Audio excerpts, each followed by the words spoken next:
Morning, everybody, and welcome to CEO Chat. Just like always, my name is Al Cini. I'm Joe Osmendi. Let's not lean over too far, but it's good to see you, Joe. Always a pleasure, Al. We have a terrific guest today, and we're talking about a very important subject. Now, you and I always talk about why it's important to align the members of an organization with the purpose of the organization and inspire them to be their best self. Well, we've got a guy on the hook here talking to us today. His name is Bruce Bolger, who is one of the founders of the Enterprise Engagement Alliance. And the topic today really is about why it's important to invest in this thing called enterprise engagement. So maybe, Bruce, you can start by explaining to our viewers why that investment is so important. Well, thanks, Al and Joe, for having me on your show. I appreciate it. You know, enterprise engagement is a strategic and systematic approach to achieving organizational results by fostering proactive involvement of all people. And it really aims to replace the ad hoc, bright, shiny object approach that companies take to managing people. You know, they do with these perks and recognition programs and incentive programs, very few of which are ever measured, have very little ROI, and to your point, Al, very rarely aligned with organizational purpose and values. So it's a better way to make money. It is not another bright, shiny object. It's a strategic approach to making money by getting people involved in your brand rather than making money by focusing on bean counting and processes and meanwhile neglecting your employees and customers and other partners. No. And maybe you can also explain to our audience the difference between enterprise engagement and employee engagement, because the concept enterprise engagement is much larger, isn't it? Yeah, you know, we've been spending, Americans alone, American businesses probably spend about $100 billion a year trying to engage people, employees with training, communications, learning, incentives, loyalty programs, recognition. And most of them are never measured. There's no ROI. And the problem with siloing employee engagement from customer engagement and distribution partner engagement is that it basically creates a completely compartmentalized organization. Whereas, again, gets back to brand alignment, Al. That's why I'm a big fan of that whole concept, because it's all about having your employees knowing what the customer wants every single day, knowing what the value proposition is, knowing their role in achieving it, and so that the customer experiences the same brand that the employee is delivering. So that right now we have a situation where companies spend all this money making promises in marketing, in their advertising programs, which are not being kept. So people don't even believe advertising anymore, so it's not nearly as effective as it could be. And then we attract people to come to our businesses, and then we disappoint them 30% of the time. So I say it's a far more efficient way to make money if you're strategic and systematic than whether you're ad hoc and reactive. Yeah, well, and that gets us into a discussion of something else I know you're passionate about, the hashtag stakeholder capitalism. I see that in your post on LinkedIn. Maybe you can explain that to our audience. If stakeholder capitalism is a word people are going to be hearing more and more because the in crowd of the world business community is talking about people like Klaus Schwab, the World Economic Forum, the Davos people. You've got the Embankment Project, that's the Rothschilds and Ernst & Young. You've got Just Capital, that's the organization founded by Paul Tudor Jones, the hedge fund billionaire.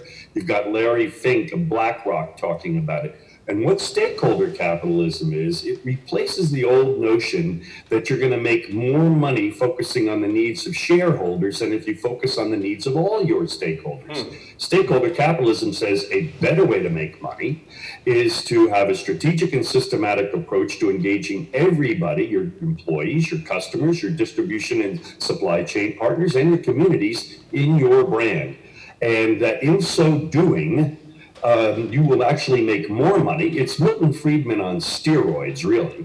Right. And the only opposition to stakeholder capitalism are a few conservative groups who've somehow misinterpreted it to believe that what it means is that the CEO has to balance the needs of all stakeholders. It has to balance the needs of employees, balance the needs of customers and your communities. No, it's to address the needs and engage those people in achieving your goals to achieve a better result. Again, it's a better way to make money than the current way, which is short-term, do stock buybacks, piss off your customers, piss off your employees, underpay people, have huge turnover. But you know what? This year, my numbers look good. Doesn't matter what happens next year. This year, my numbers look good. That's not a sustainable way to make money.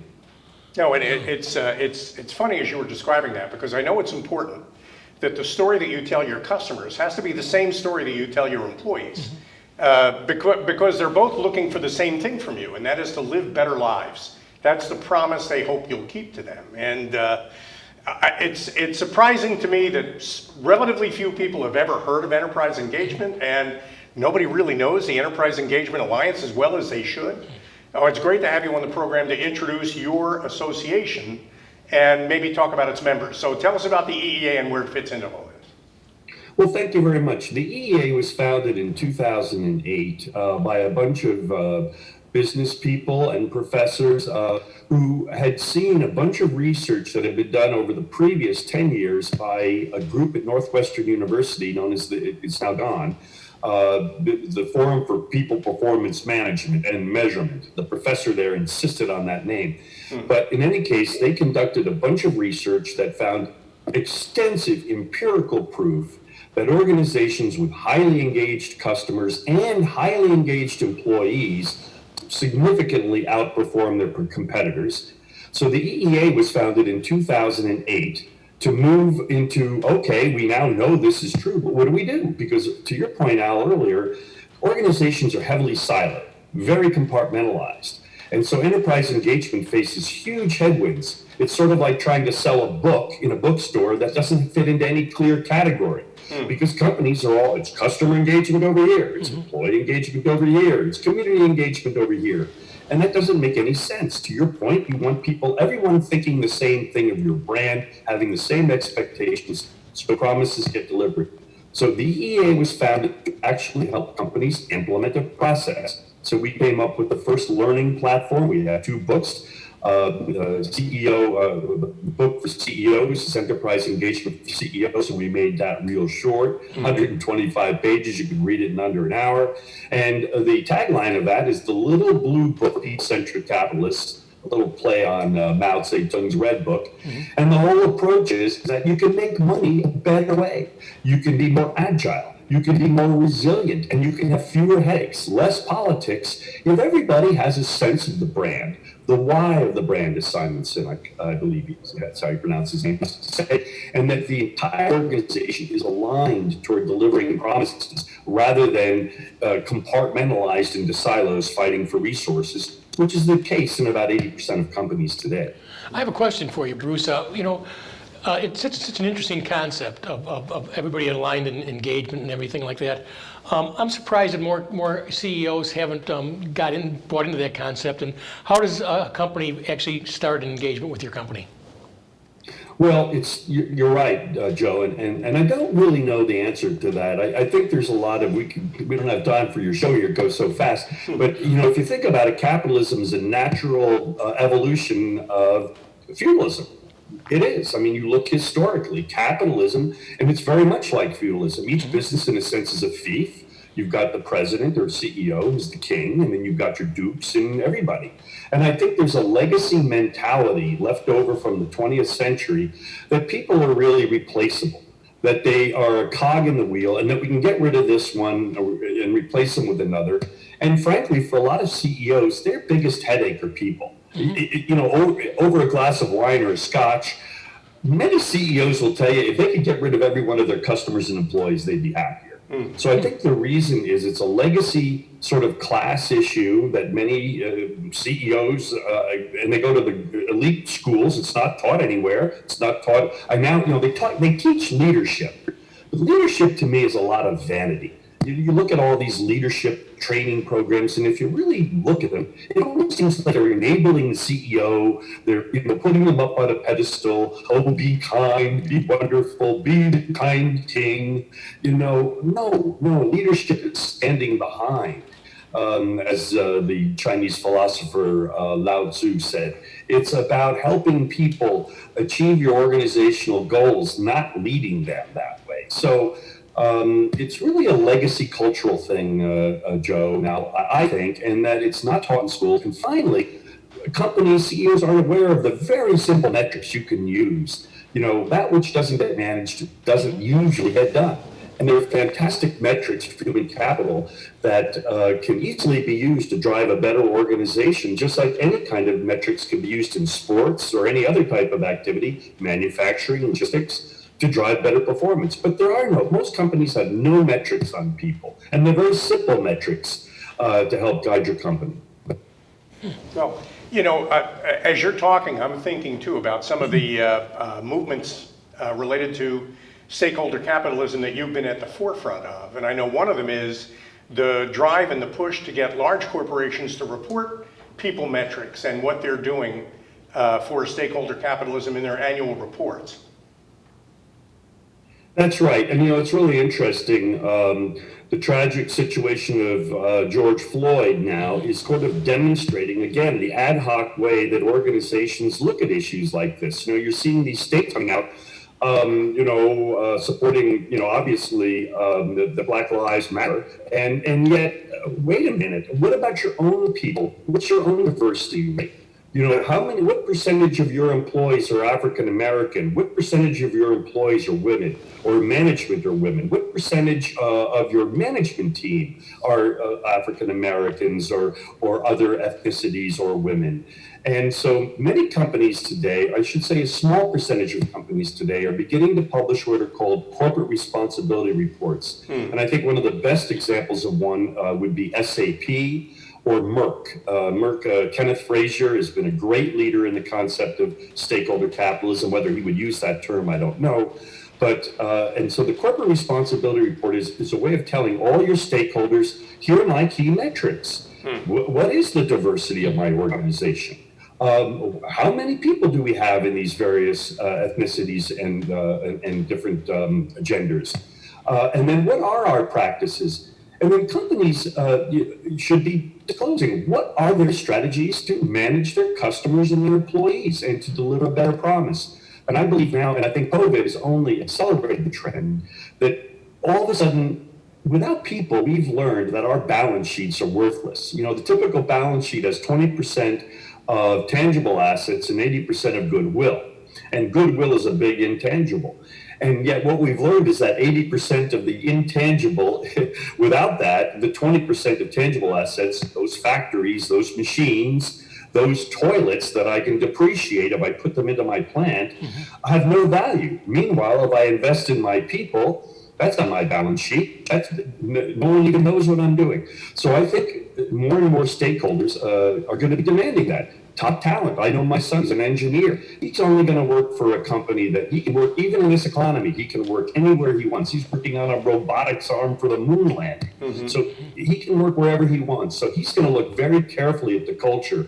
And so are a lot of other talented people. And likewise, customers. I think Amazon is going to start feeling it. There are just more and more people that, as convenient as it is, it isn't fun anymore. There's no love for Amazon, or less love for Amazon, and that's going to hurt their brand, and that's going to hurt their long-term earnings potential. Yeah, it's great to hear that the conversation is being elevated above what am I doing for my shareholders to make more money or cut my costs, to how am I making a positive change in the world. And that whole idea of corporate responsibility becoming a formal part of the management process of large corporations, I think you're a great advocate for that, and it's making a real difference. So thank you for that.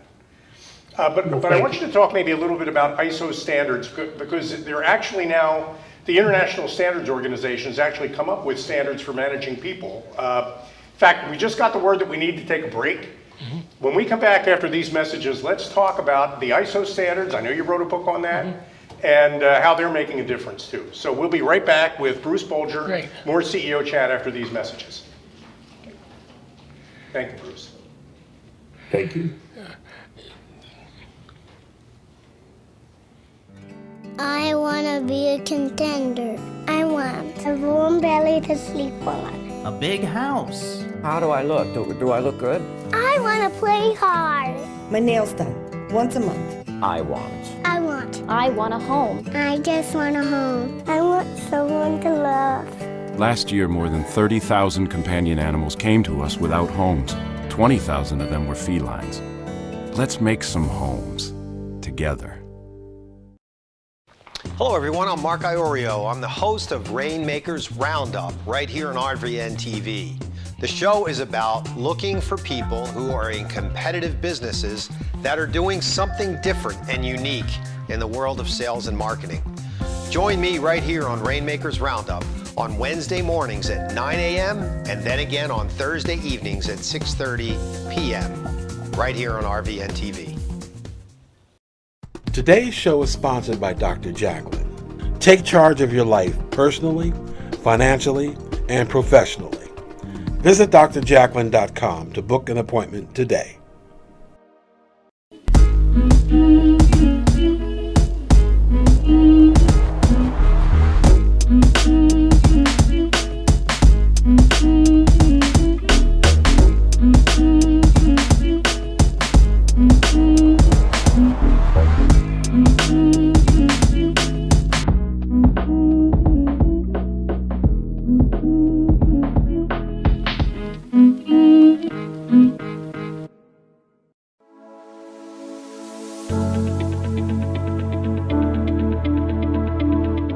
The session that we had with BCAT was really entertaining and enlightening. We were able to put together some very specific steps that we as individuals can take, and it was really fun to all come together and see sort of where we're going as a team and how we can all get there together.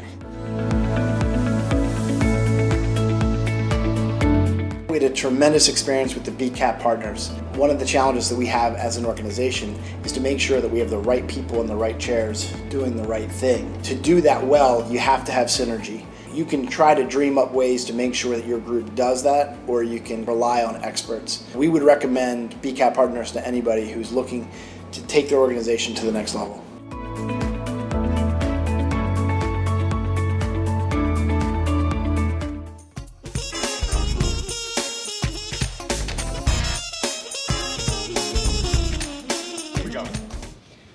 Welcome back to CEO Chat. My name is Al Cini. I'm Joe Osamendi. And we have a terrific guest. Absolutely. His name is Bruce Bolger. He's the founder of the Enterprise Engagement Alliance. And we're going to talk about the Alliance itself because it offers a lot of programs and a membership program, in fact, that I think a lot of our viewers will find interesting. But before the break, we started talking about the ISO standards for people management. The one I know about is 10018.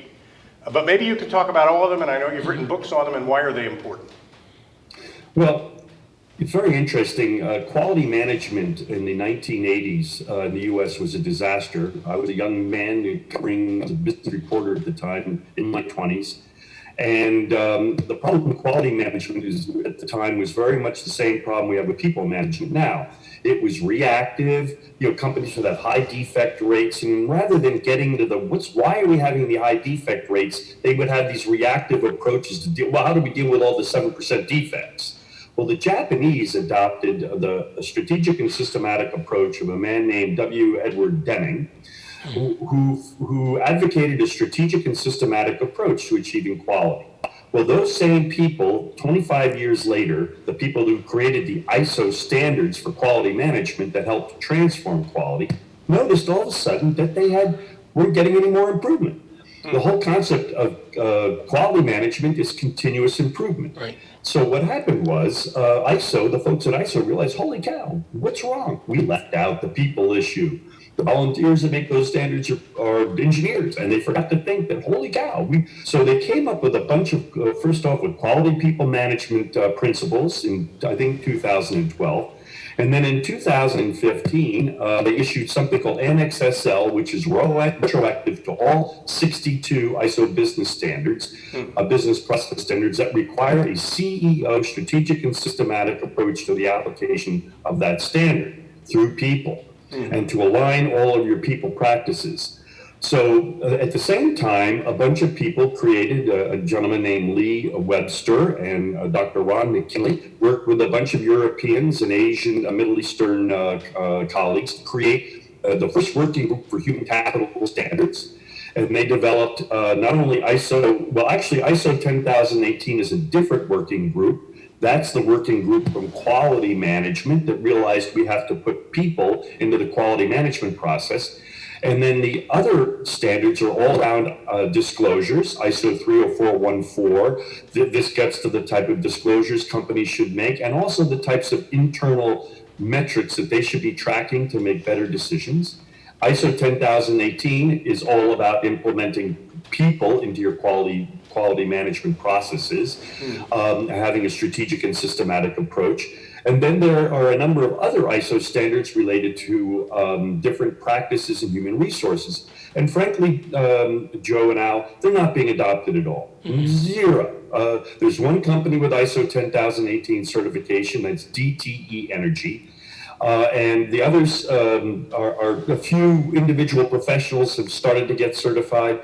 But the fact of the matter is that companies don't like standards. You know, about 80% of the companies that follow ISO standards do so, as Joe during the break pointed out, because they have to. Because they want to do business with GM, and GM won't do business with them unless they have an ISO certification. And to me, the certification is really not what's so important. You can buy the standard for about $150 US, and you don't have to get certified. They provide a roadmap for being strategic, systematic, and inclusive in the way you manage these processes. So our focus more is on sharing the wisdom of a strategic and systematic approach. And finally, there's a lot of people that think that ISO is constraining. It's the exact opposite. ISO standards provide a roadmap, and they let you choose how to get there, but they show you the things that you have to do on the way to achieve success. Well, you know, we're talking about ISO standards, and a very famous physicist named Richard Feynman used to talk all the time about there's a difference between knowing something and knowing the name of something. It's not enough to know the names of the ISO standards and say that makes you an expert. You really do have to live what's written in those standards in order to be able to credibly claim that you're following those standards. You've got to be on that road that roadmap points you to in order to be able to demonstrate that you care about people. And that's where you get the return, isn't that right? That's right. You know, most companies cannot even tell you what their return on sales investment is, what their return on human capital investment is. Most companies can't tell you what your revenue per employee is, what the cost per employee is, what the level of engagement is of those employees and their willingness to refer talent. Same with customers. Ask a CEO, what's your revenue per customer this year versus last year? What's your profit per customer? What's your cost per customer? What's their willingness to refer your company? These are fundamental metrics that amazing numbers of CEOs can't even begin to answer, and yet they spend 50 to 60% of their annual expenditures on people, payroll, incentives, benefits, recognition, with no ROI measurement. To me, it can't last. It's an amount of, it's as somebody, Laura Queen of 29 Bison likes to say, I don't want to steal her words, people management is the last place to find value add in most organizations. They've already done lean manufacturing, they've done agile, they've done Six Sigma, they've applied all these other processes. Now what? It's people. Well, and the frustrating thing too is that part of the mine is where all the real gold is. You just have to dig a little deeper for it when you do that. That's where the return is. I just want to change gears a little bit, Bruce, because what we've spoken about so far, I think, really appeals to publicly traded companies and large corporations. But there are a lot of small and medium-sized companies out there that could benefit by cohesive enterprise engagement strategy. Maybe you could talk a little bit about why it's important to companies of all sizes. Well, it's funny you should say that. You know, we did a Zoom show recently with a Professor Gary Rhodes from Brigham Young University, and he made a very funny point. He said smaller businesses and entrepreneurial businesses actually have a big advantage over the Fortune 500 companies. And that's why so many of them get disrupted, the big companies, because they become stagnant. They become, in a sense, sclerotic. They're completely clogged up. Small companies have a great advantage because a CEO of a small company, it's much easier to engage people. It's much easier to come up with a clear brand. It's much easier to manage by walking around, as Tom Peters. You know, when you have a Fortune 500 company with 300,000 employees, management by walking around is a little tricky. But if you're a small shop, or a small restaurant, look at the great restaurants. Look at the great stores that survive, or the little bookstores that have survived despite Barnes & Noble or Amazon. They did so because the owner was engaged. He or she engaged their employees and the customers, and they have a one-to-one relationship. Al, I think everything is going to be going one-to-one now. Because with the internet and Zoom and all of these different technologies, relationships are going to be one-to-one. A small business has a much better advantage than a big business to foster that type of culture. And these strategies are how small businesses become big businesses.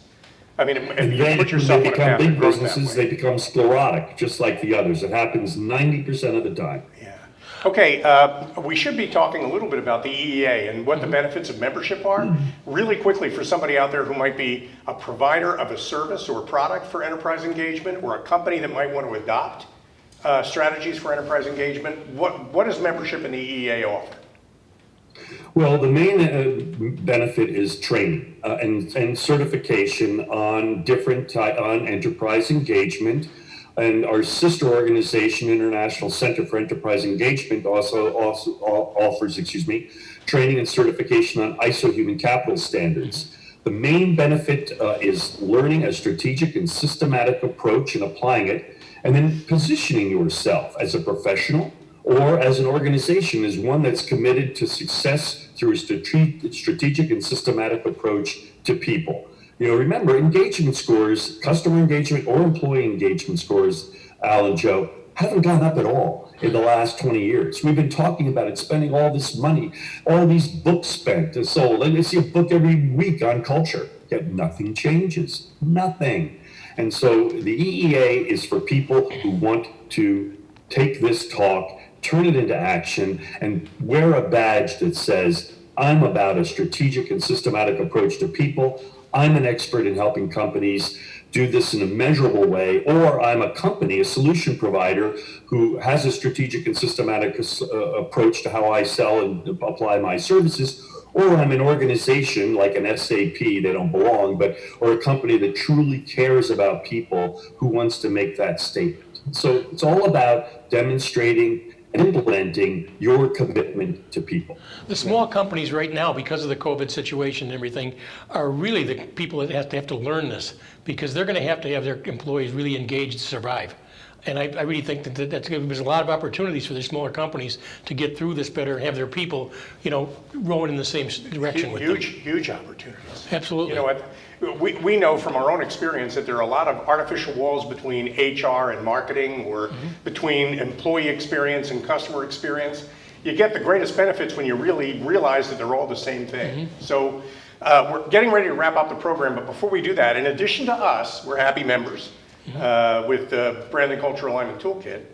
What are some of your members like? Who typically joins your organization? Well, we've just recently a great company called Protiviti.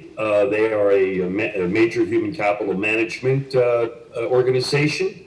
We've a managing director from Ernst & Young recently joined. A leading company in business operating systems, Catalyst Performance Group, recently joined. We recently had an HR specialist join to start getting her training. So it's all over the lot. HR, marketing, management, but it's still young. Even though we've been in business for since 2008, we have only under 100 members, and I'm totally honest about that because it hasn't caught on yet, Al. Yeah. And Joe, this concept of enterprise engagement, it's sort of like the concept of publishing a guidebook to the world.